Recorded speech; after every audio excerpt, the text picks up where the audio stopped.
Otep à tous, bien-aimés frères et sœurs. Juillet 1949 est née l'organisation de l'Atlantique Nord qu'on appelle l'OTAN. Juillet 2024, l'OTAN a 75 ans.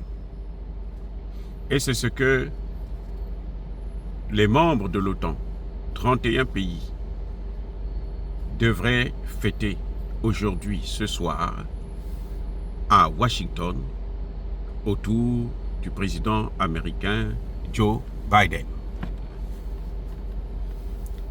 Devinez quoi? Il y a un grand absent. Ce grand absent s'appelle Emmanuel Macron. Macron ne participe pas à la réunion, aux festivités des 75 ans de l'organisation qui l'a aidé à faire la guerre en Libye et assassiner Muammar Kadhafi. Macron est le plus grand absent, donc c'est 31 moins 1. La place de Macron sera prise par l'invité d'honneur, Volodymyr Zelensky, qui veut à tout prix rentrer dans l'OTAN, mais que les Américains et les Britanniques sont en train de freiner, malgré le fait qu'il fait la guerre pour eux. On lui dit, non, toi, tu es là seulement pour faire la guerre asymétrique. Mais en ce qui concerne l'OTAN, ça, ce n'est pas ton affaire. Voilà ce qui est en train de se passer.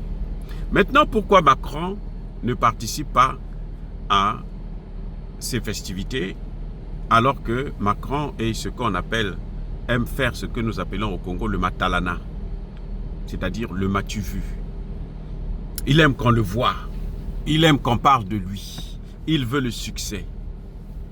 Eh bien, c'est parce que son pays est instable. Vous vous rendez compte? Macron n'est pas là. Il ne devrait pas avoir un officiel. C'est-à-dire le Premier ministre ne peut pas se présenter puisque Attal a présenté sa démission. On attend maintenant la réponse de Macron. J'espère qu'il va l'accepter. Parce que la gauche veut gouverner. Et elle est prête à gouverner. Donc, Gabriel Attal étant démissionnaire, il ne peut pas aller représenter la France. Parce qu'il ne peut pas prendre une décision qui engage l'État français. Gabriel Attal est là seulement pour évacuer, si vous voulez, les affaires courantes. La seule personne qui est légitime aujourd'hui aux États-Unis, et plutôt en France, c'est Emmanuel Macron lui-même. Parce que c'est lui qui a été élu. Gabriel Attal a démissionné. Et quand un Premier ministre démissionne, c'est qu'il fait démissionner tout son gouvernement. Puisque c'est lui qui a mené ce gouvernement. Donc quand lui part, il part avec son gouvernement. Donc la France est en train de s'éloigner de l'OTAN. Parce que la France a trop de problèmes. Vous voyez comment Dieu il sait faire les choses. La France a trop de problèmes. Elle est dépassée.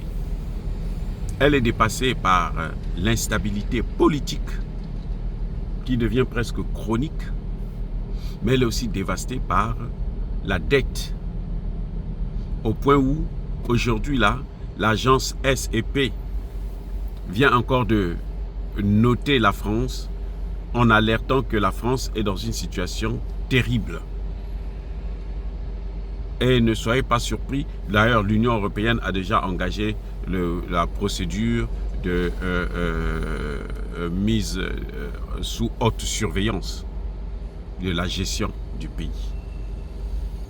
Donc Emmanuel Macron aujourd'hui ne va pas aller parler de l'Afrique là-bas. Il faut dire qu'il ne parle pas ainsi parce qu'il n'y a pas l'Afrique. Parce que lui c'est l'ambassadeur de l'Afrique, non? L'ambassadeur auto-proclamé de l'Afrique. Il part partout là où il passe, à l'ONU et autres, lui il va parler seulement pour l'Afrique. voyez qu'on a parlé des vaccins là, dernièrement, il a organisé ça en France et il vient parler pour l'Afrique. Nous devons aider l'Afrique pour que l'Afrique aussi puisse avoir des vaccins, mais ce n'est pas son problème. Nous ne voulons plus que Emmanuel Macron puisse se mêler de nos affaires. Il n'a qu'à se mêler de ses affaires à lui, de la France et des États-Unis. Il n'a qu'à laisser l'Afrique tranquille. Nous-mêmes, nous allons régler nos problèmes. Voilà, bien-aimés frères et sœurs, dire cela c'est inciter à la haine ou à la violence. Non, il y a colère, il y a malembe. Cette fois-ci, Macron n'ira pas boire le champagne. Il n'ira pas visiter le bureau ovale. Il est en train de pleurer parce que son pays est instable. Il a cru que en organisant dissolvant l'Assemblée nationale et en organisant les élections de façon vraiment précipitée, et que ça devrait changer quoi que ce soit. Non, la situation ne cesse de s'aggraver puisque aujourd'hui, il n'y a pas de majorité absolue. Il n'y a personne qui peut gouverner la France actuellement. Personne ne peut gouverner la France. Il y a 3 vainqueurs. Il y a la gauche, suivie de l'extrême droite, l'extrême gauche, l'extrême droite et le centre droit de Macron. C'est tout. Donc chacun a un certain nombre de voix. Donc personne ne peut gouverner seul. Ils seront obligés de faire une cohabitation. Soit avec la gauche et la droite, soit la gauche et le centre. Voilà la seule hypothèse qui se présente. Ou bien, on fait un gouvernement d'union nationale qui va regrouper toutes les parties. Et puis, bon, la foutaise va commencer encore, va s'aggraver. Donc, Emmanuel Macron n'a rien fait. Il n'a fait que ouvrir la boîte de Pandore. Voilà. Soyez bénis, soyez abondamment bénis par le Dieu des Kémites et par nos ancêtres angélicés. Mais que tous ceux qui persécutent le continent africain le pillent et le déstabilisent, qu'ils soient noirs, blancs, chinois, arabes, indiens, juifs, et qui qu'ils soient punis, maudits, foudroyés, neutralisés, écrasés, effacés par le Dieu des Kémites et par nos ancêtres angélicés. Vive l'Afrique éternelle, j'ai dit et j'assume.